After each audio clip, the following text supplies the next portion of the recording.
교과서에 충실한 교과토의 여디디아의 교충교토 시간입니다.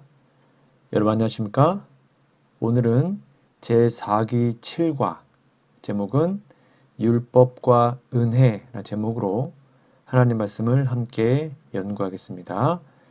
연구 범위는 에스겔 28장 15절 16절, 신명기 4장 44절, 로마서 3장 20절, 신명기 10장 1절에서 15절, 신명기 5장 6절에서 22절, 신명기 9장 1절에서 6절에 있는 말씀입니다.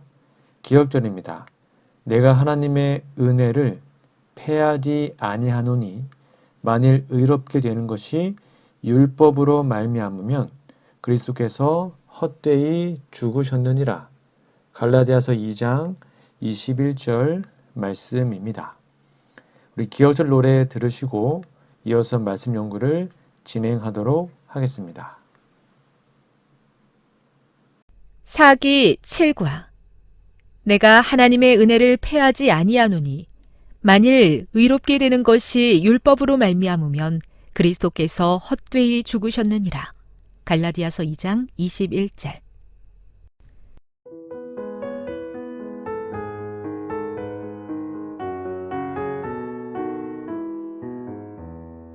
내가 하나님의 은혜를 패하지 아니하노니 만일 이롭게 되는 것이 율법으로 말미암으면 그리스도께서 헛되이 죽으셨느니라. 갈라디아 2장 21절.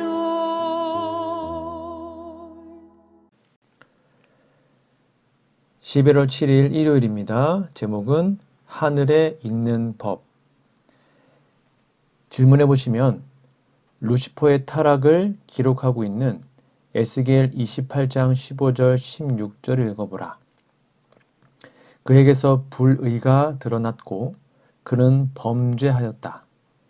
이와 같은 단어들이 하늘이라는 맥락에서 사용된 것을 볼 때 하늘에 도덕법이 존재한다는 것에 관하여 무엇을 깨닫게 되는가?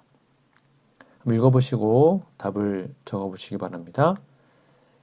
네, 여호와 하나님께서는 하늘에도 피조물들이 하나님이 제정하신 한도 안에서 자유 선택이 있다는 것을 깨달을 수 있습니다. 밑에 보시면 두 번째 질문입니다. 그런지 우리가 무슨 말을 하리요? 율법이 죄냐? 그럴 수 없느니라. 율법으로 말미암지 않고는 내가 죄를 알지 못하였으니 곧 율법이 탐내지 말라 하지 아니하였더라면 내가 탐심을 알지 못하였으리라. 도덕적 존재들인 천사들이 살고 있는 하늘에도 어떻게 이와 같은 개념이 존재할 수 있는가? 한번 읽어보시고 답을 적어보시기 바랍니다. 네, 도덕적 존재는 도덕이 무엇인지 깨달아야 도덕적으로 존재하며 살아가기 때문에 하늘에도 이러한 법이 필요한 것입니다. 옆에 있는 묵상 질문입니다. 도덕적인 존재들이 있는 곳에 도덕법이 존재할 수밖에 없는 이유는 무엇일까요? 그와 같은 법이 없다면 무엇이 옳고 무엇이 그른지를 어떻게 판단할 수 있을까요? 많이 겹치는 내용이지만 한번 적어보시고요. 네, 기준이 되는 법이 없다면 옳고 그름을 알 수 없기 때문에 반드시 도덕적인 존재라면 공의의 법이 필요합니다. 창조주께서는 나쁜 것을 만들지 않습니다.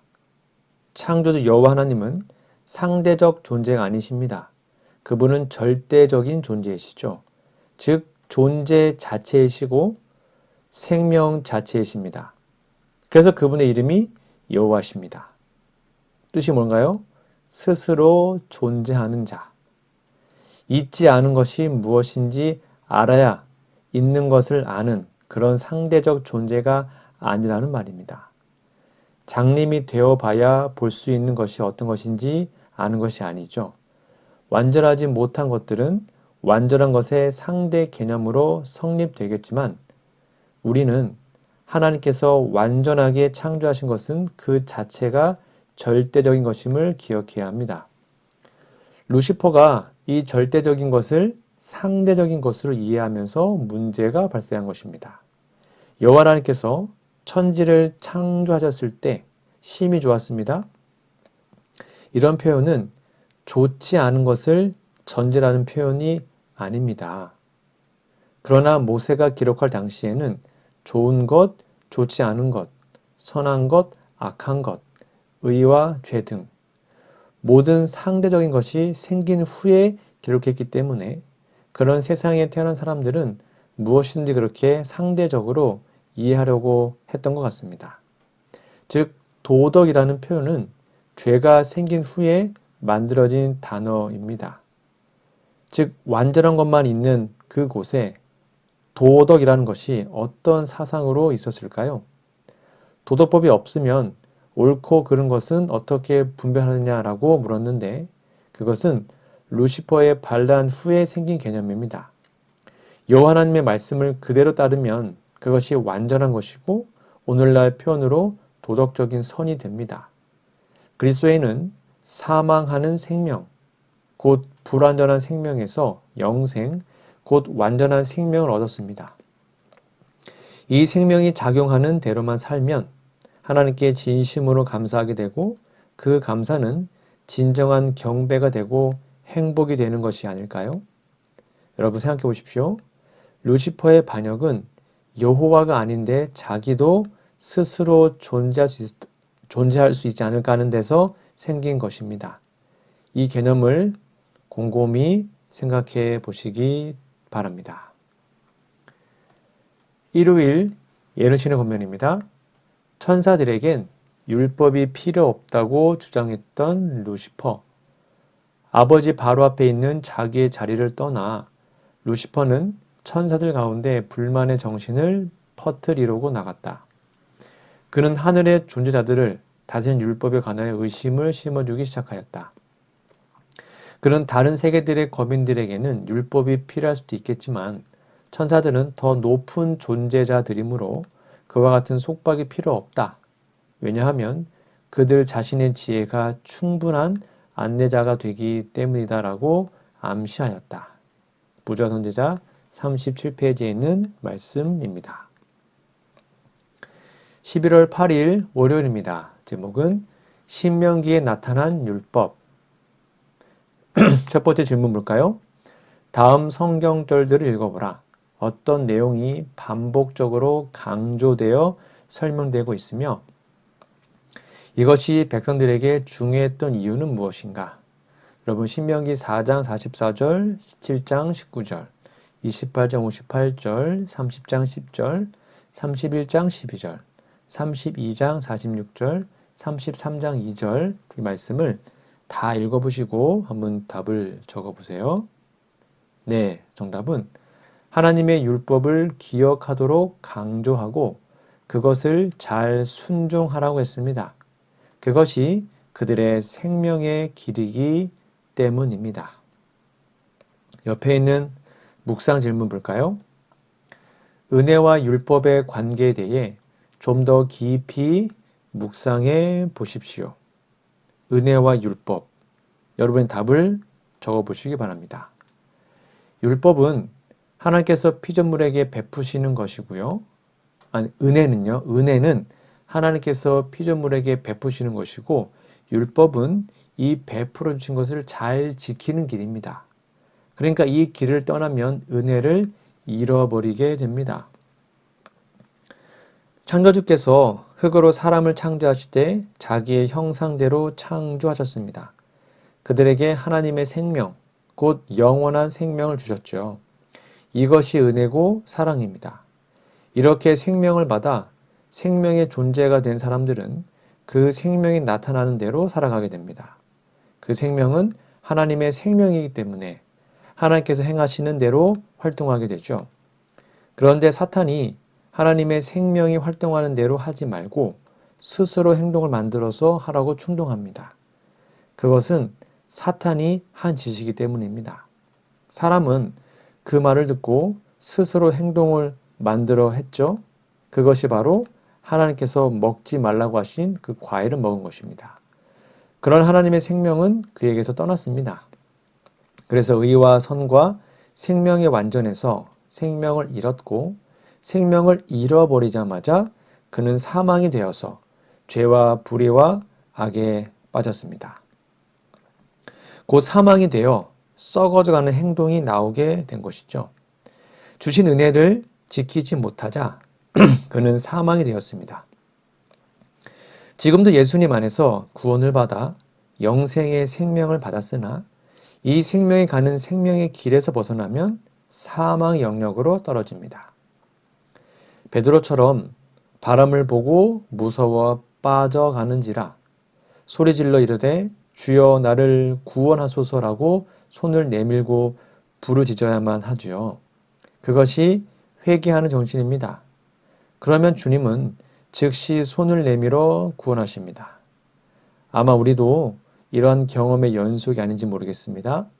이러한 모습이 우리의 모습이 되지 않기를 하나님께 전적으로 돌아가는 우리 모두가 되기를 간절히 바랍니다. 월요일 예루신의 고면입니다. 율법에 순종할 능력을 주는 하나님의 은혜. 사람들이 그리스도의 은혜를 받아들일 때에만 순종의 축복이 유감없이 그들의 소유가 될 수 있다는 것을 배울 필요가 있다. 사람에게 하나님의 율법을 순종할 능력을 주는 것은 하나님의 은혜이다. 그 은혜가 사람을 하여금 악습의 사슬을 깨뜨릴 수 있게 해준다. 이것이 그로 하여금 바른 길에 굳게 서게 해주고 그 길에서 그를 지켜줄 수 있는 유일의 힘이다. 치료봉사 115페이지에 있는 말씀입니다. 화요일입니다. 11월 9일 화요일 제목은 내 행복을 위하여. 질문해 보시면 신명기 10장 1절에서 15절을 읽어보라. 이 본문의 직접적인 배경은 무엇이며 그들이 죄를 지은 후에도 하나님께서 그들을 향해 어떤 마음을 가지셨는지에 대해서 무엇을 가르쳐 주는가? 이 본문은 우리에게 은혜에 관해 무엇을 가르쳐 주는가? 조금 본문이 깁니다. 그러나 꼭 읽어보시고 한번 답을 적어보세요. 네, 이스라엘 백성이 행복하기를 바라시는 것이 바로 하나님의 마음입니다. 옆에 묵상 볼까요? 하나님의 말씀에 순종하는 것이 우리의 행복을 위한 길이었음을 확인할 수 있는 방법에는 무엇이 있는가? 뭐가 있을까요? 네, 간단합니다. 성경에 나온 믿음의 조상들이 순종의 길을 갔을 때는 복을 받았고 불순종했을 때는 벌을 받은 사실을 보면 우리가 확실히 알 수 있습니다. 아담의 후손으로만 죽을 때까지만 사는 육체에 속한 사람들은 하나님의 법에 굴복할 수 없습니다. 왜냐하면 아담 안에서 죽은 자로서 썩어져가는 구습을 따르는 육체의 생명만 가지고 있기 때문입니다. 하나님의 법은 생명의 법이기 때문에 하나님의 생명이 있는 자라야 준행할 수 있습니다. 그래서 예수님을 믿으면 거듭나서 하나님께로부터 나는 자들이 되어 하나님의 생명을 받게 됩니다. 이 생명이 우리 몸 안에서 작용할 때 비로소 그 생명이 우리를 하나님의 생명의 법을 따라 생활하게 하는 것입니다. 하나님의 계명은 그 자체가 영생입니다. 나는 그분의 계명이 영생임을 아노라. 그러므로 내가 말하는 것은 무엇이나 아버지께서 나에게 말씀하신 것을 그대로 이루는 것이라고 하셨습니다. 요한복음 12장 50절 말씀이었는데요. 이 구절이 다른 번역들은 계명을 명령으로 번역했습니다. 물론 틀린 번역은 아닙니다. 그런데 이 말씀의 원어는 엔톨레인데요. 명령보다는 계명이라는 뜻을 가지고 있습니다. 그러므로 하나님께서 하나님의 율법이 생명이라고 친히 말씀하셨습니다. 신명기 32장 46절에 보면 그들에게 이르되 내가 오늘 너희에게 증언한 모든 말을 너희의 마음에 두고 너희의 자녀에게 명령하여 이 율법의 모든 말씀을 지켜 행하게 하라. 이는 너희에게 헛된 일이 아니라 너희의 생명이니 이 일로 말미암아 너희가 요단을 건너가 차지할 그 땅에서 너희의 날이 장구하리라. 만일 이 계명을 부인하거나 준행할 마음이 없다면 그는 하나님의 생명이 없는 자입니다. 그는 하나님의 백성이 아닌 거죠. 하나님은 하나님의 생명을 가진 자들의 하나님이십니다. 산 자의 하나님이지 죽은 자의 하나님이 아니기 때문이죠. 우리의 순종을 위하여 우리에게 율법을 주신 하나님의 사랑을 깊이 깨닫게 되기를 간절히 바랍니다. 화요일 예루신의 권면입니다. 보호의 울타리가 되는 하나님의 율법. 우리는 아무리 하찮게 보이는 말씀 하나라도 무시하면 안전할 수 없다. 율법 가운데서 이생과 내세에서 다 같이 사람의 유익과 행복을 위하지 않는 계명은 하나도 없다. 사람은 하나님의 율법을 순종함으로써 울타리에 둘려 있는 것처럼 악에서 보호를 받게 된다. 하나님께서 구축해 놓은 이 방호벽을 한 곳이라도 무너뜨리는 자는 그를 보호해주는 그 능력을 파괴하는 것이다. 산상보훈 52페이지에 있는 말씀입니다. 11월 10일 수요일입니다. 제목은 애굽에서 종된 자. 1번 질문해 보시면 모세가 이스라엘 백성들과 여호와 하나님이 맺은 언약의 기초가 되는 십계명을 반복하여 언급하고 있는 신명기 5장 6절에서 22절을 읽어보라. 특별히 네 번째 계명과 그 계명을 지켜야 하는 이유에 대해 언급하고 있는 내용에 집중해보라. 율법과 은혜의 실제적인 관계가 무엇인지를 드러내 보여주는 어떤 말씀이 기록되어 있는가? 한번 읽어보시고 답을 적어보십시오. 네, 정답은 애굽에서 구원하여 내었으니 안식일을 지키라고 하셨습니다. 구원하여 내는 것은 하나님께서 베푸신 은혜에 관한 표현이고요. 안식일을 지키라는 것은 구원받았으니 준행, 즉 순종하는 삶을 살라는 말씀입니다. 옆에 묵상 질문입니다. 마태복음 18장 21절에서 35절 읽어보십시오. 이 비유에서 배우게 되는 원칙이 어떤 방법으로 안식일 계명에 나타나 있습니까? 조금 깁니다. 읽어보시고 답을 적어보세요. 네, 종 노릇하던 애굽에서 해방되었으니 안식일을 지킬 수 있게 된 것처럼 왕에게 1만 달란트 탕감 받았으니 다른 사람의 허물을 용서할 수 있게 되었으니 용서하는 것은 당연하다고 하신 것입니다. 은혜와 진리는 예수님 안에 있으며 예수님이 바로 하나님의 나타난 은혜와 진리입니다. 예수께서 사람들을 죄에서 구원하셨습니다. 누구든지 예수님을 믿으면 죄에서 해방되어 하나님의 아들의 나라로 옮깁니다. 그것은 또한 사망에서 생명으로 옮긴 것이기도 합니다. 이제는 사망의 존재가 아닙니다. 죄의 종이 아닙니다. 그래서 하나님의 계명을 준행할 수 있는 생명이 있는 생활을 하게 되는 것이죠. 사람을 사망에서 생명으로 옮겨서 죄에서 하나님의 의가 되게 하신 것, 그것이 바로 전적으로 하나님의 은혜인 것이죠. 이 은혜로 죽은 자가 살아나서 산 자가 되었기 때문에 그를 살게 한 그 생명력의 작용으로 하나님의 명령을 넉넉하게 순종할 수 있게 되는 것입니다. 하나님의 명령을 준행하는 능력은 여러분 절대로 우리에게 있는 것이 아닙니다. 우리 힘으로 되는 것이 아니죠. 예수님께서 성령을 통하여 내 안에 계시기 때문에 우리는 순종할 수 있습니다. 왜요? 예수님이 우리의 생명이시니까 이 생명의 작용은 하나님의 말씀을 순종, 준행하는 것의 본성이 되는 것입니다.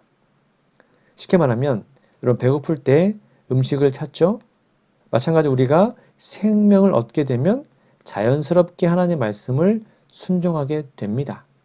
그래서 하나님의 계명이 생명이라고 말씀하신 거죠. 그러므로 당연히 이 생명의 복음의 은혜를 다른 사람에게 전해주는 것은 당연한 것이고요. 그렇게 하려는 것이 마치 시장할 때 음식을 먹는 것처럼 새 생명의 생리가 된다는 사실을 기억하고 우리의 삶에 놀라운 생명이 선물로 주어졌을 때 아멘하고 받기를 간절히 바랍니다. 수요일 예언신의 권면입니다. 이스라엘을 구분 지어준 안식일 준수. 주님께서 이스라엘 백성을 애굽에서 구원하셨을 때 그들에게 율법을 주시고 안식일 준수를 통하여 그들이 우상 숭배자들과 구별되도록 가르치셨다. 이것이 바로 하나님의 주권을 인정하는 사람들과 그분을 창조주와 왕으로 받아들이기를 거절하는 사람들을 구분 짓는 것이다. 교회 증언 6권 349페이지 말씀입니다. 네, 11월 11일 목요일입니다. 너희의 의로움 때문이 아니라 1번 질문해 보시면 이와 같은 사실을 기억하면서 신명기 9장 1절에서 6절을 읽어보라. 모세는 여기에서 은혜를 받을 자격이 없는 자들에게 허락하신 하나님의 은혜의 실체를 보여주는 어떤 말을 하고 있는가? 여기에서 일어난 사건은 믿음으로 말미암은 의의 원리를 어떻게 보여주고 있는가? 네, 조금 깁니다. 신명기 9장 읽어보시고 한번 답을 적어보시기 바랍니다. 정답은 이스라엘이 가나안 땅을 차지한 것은 그들의 의로움 때문이 아니고 하나님께서 그들을 사랑하시기 때문이었습니다. 아낙 자손을 쫓아내신 분도 하나님이셨습니다. 전적으로 하나님 베푸신 은혜요. 그들이 전쟁한 것은 이 은혜를 힘입어 준행한 것 뿐입니다. 그러므로 전혀 그들의 공로가 아닌 것이죠. 옆에 있는 묵상 질문 볼까요? 믿음으로 구원받은 우리에게 하나님께서 원하시는 것은 무엇일까요? 무엇이겠습니까? 네, 맞습니다. 바로 구원받은 상태, 곧 사망에서 생명으로 옮겨진 그 생명으로만 생활하는 것입니다. 성경을 연구하는 사람들이 항상 사람은 존재하고 살아가는데 죄를 지어서 죄인이 된 상태로 살아간다는 것을 전제로 연구합니다. 우리가 깨달은 대로 이해한다면 여러분 성경에 게시된 하나님의 구원의 복음을 여러분 잘 이해해야 합니다. 성경의 복음 진리는 살아있는 죄인을 구원해서 살아가는 의인이 되게 하는 것이 결코 아닙니다. 다시 말하면 아담 안에서 죽어서 하나님의 보시기에 생명이 없는 시체들을 살려서 그 다음에 하나님의 말씀을 순종할 수 있게 하시고 이 생명을 얻은 사람들에게 순종하라고 하신 거죠. 왜냐하면 이제 사망에서 생명으로 옮겨졌으니 우리는 살아있는 존재가 된 것입니다. 그러니 당연히 생활할 수 있게 된 것이죠. 그래서 순종하라고 하신 것입니다. 여러분 죽은 사람에게 하나님의 계명을 지켜라. 가능할까요? 말이 안 되죠. 로마서 8장 7절에 보면 육신의 생각은 하나님과 원수가 되나니 이는 하나님의 법에 굴복하지 아니할 뿐 아니라 할 수도 없음이라. 육신에 있는 자들은 하나님을 기쁘시게 할 수 없느니라. 우리가 육체에 거하는 사망의 존재에서 벗어나는 것은 거듭나는 길밖에 없습니다. 물과 성령으로 거듭나면 육체에 있지 않고 영에 있는 자가 되는 것입니다. 그렇게 되었을 때 순종은 자연스러운 열매가 될 것입니다. 목요일 예언신의 권면입니다. 은혜만이 율법에 순종할 수 있게 함. 우리가 하나님의 율법과 조화를 이루어야 하는 반면에 우리는 율법의 행위로 구원을 얻을 수 없다. 그런가 하면 우리는 순종 없이 구원을 받을 수도 없다. 율법은 품성을 측정하는 표준이다. 그러나 우리는 중생케 하는 그리스도의 은혜 없이 하나님의 계명을 지킬 수 없다. 오직 예수님만이 우리를 모든 죄에서 깨끗하게 하실 수 있다.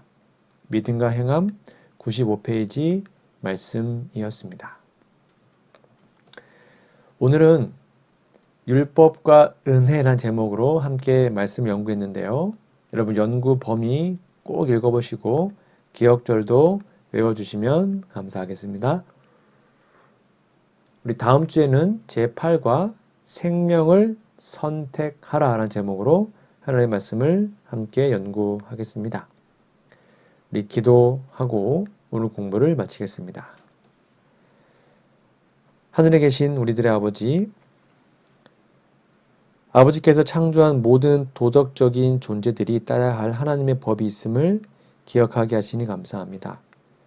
하나님을 슬프시게 하는 죄를 범하지 않기 위하여 하나님의 법을 기뻐 순종하게 하여 주시옵소서. 하나님의 크신 사랑에 우리가 무엇으로 보답할 수 있을까요? 모든 것이 그저 은혜임을 깨닫습니다.